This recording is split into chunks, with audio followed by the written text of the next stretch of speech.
Grieving partners are being charged hundreds of dollars to get household accounts transferred from their loved ones' names into their own, with some companies even imposing both Disco Exio and reconnection fees.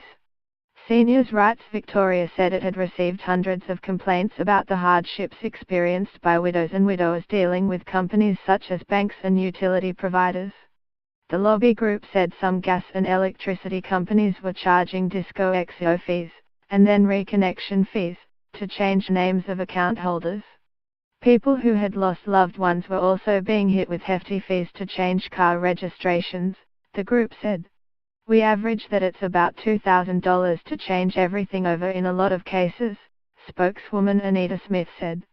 Ms. Smith said the stress was prolonging grief when people were at their most vulnerable.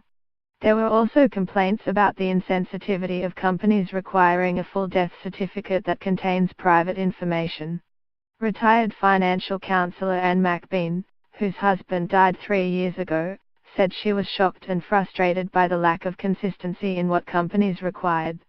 I think so many people just say it's too hard and they pass it over to the legal fraternity who then make a lot of money. Things need to change. It has to be simpler for everyone. Ms. Smith said companies were not even providing basic information about how people could change accounts after a death. The classic website that has no information or no way of notifying is Australian government website, My Governor, she said. I spoke to the administrators who advised, oh whoops, we had thought about that.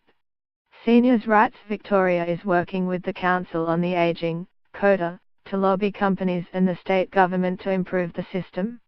We've been pretty horrified by the experiences we've heard, CODA's Victorian CEO Rhonda Held said.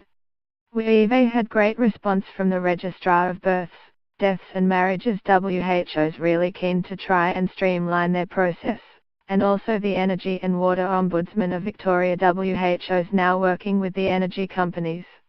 CODA is also hoping Australia will follow the lead of the United Kingdom, which has set up the Tell Us Once service.